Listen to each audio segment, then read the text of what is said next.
ప్రేమను లోకానికి ప్రకటించాలి అని చెప్పి ఏం చేస్తుందో ఆ సాక్ష్యం చూసిన తర్వాత మనందరం మోకరించి ప్రభు బలిలో పాలు పంచుకోబోతున్నాం. Watch this testimony. ప్రభు పేరిట మీ అందరి షలోం.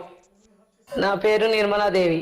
నాకు చిన్నప్పటి నుంచి నాకు యేసయ్య అంటే చాలా ఇష్టం. మాది ఎంతో పేద కుటుంబం. నాకు 3 పిల్లలు. నా భర్త సరిగా పనిచేయక ఇంటి భారం అంతా నా మీద పడేది. ఎన్నో ఇబ్బందులు పడి నా బతుకు సాగించేదాన్ని. అలాగే కష్టపడి నా 3 పిల్లలకు పెళ్లిళ్ళు చేశాను. నా భర్తకు పక్షవాతం వచ్చి 13 సంవత్సరాలు మంచం మీదే ఉండి చనిపోయిండు.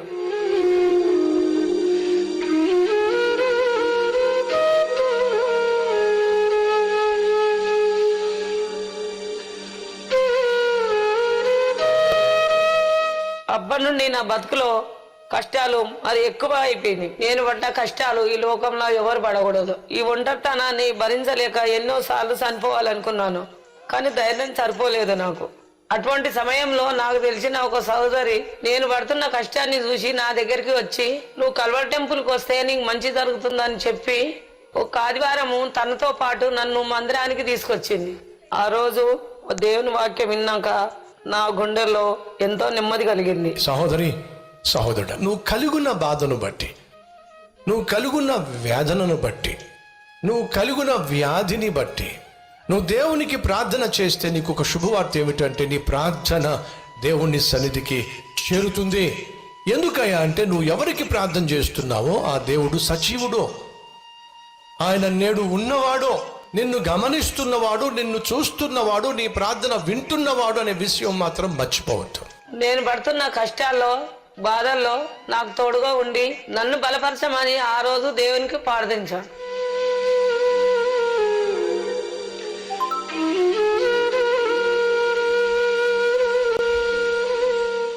అప్పటి నుంచి కల్వర్ టెంపుల్కు క్రమంగా వస్తూ ఎంతో ఆత్మీయంగా బలపడేదాన్ని. నేను మందిరానికి వచ్చిన ప్రతిసారి నేను ఒంటరిని కాదు, నాకు దేవుడు తోడుగా ఉన్నాడని అనిపించేది. నా బ్రతుకు అలా సాగుతుండగా కల్వర్ టెంపుల్లో నా అటువంటి పేదవాళ్ళు ఎంతో మంది ఎన్నో త్యాగాలు చేసి దేవుని సువార్త అందిస్తున్నారు.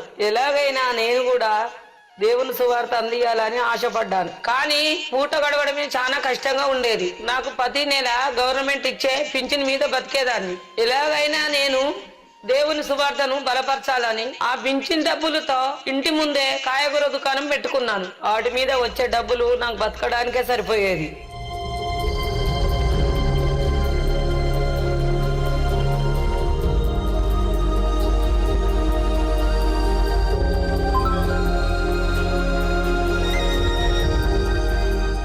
నేను దేవుని సువార్త ఎలా అందిస్తానని అనుకునేదాన్ని. ఆశపడ్డ ప్రాణాన్ని తుడిచిపరిచే దేవుడు నా జీవితంలో కూడా నిజం చేశాడు.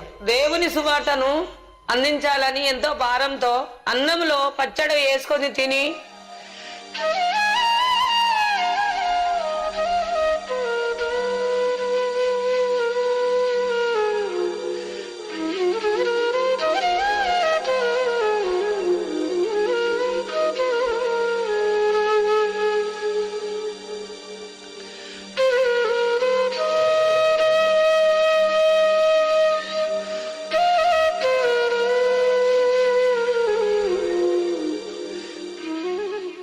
రూపాయి కూడా పెట్టి ఆ డబ్బులతో కల్వరసరం ద్వారా దేవుని సువార్తను బలపరచాను.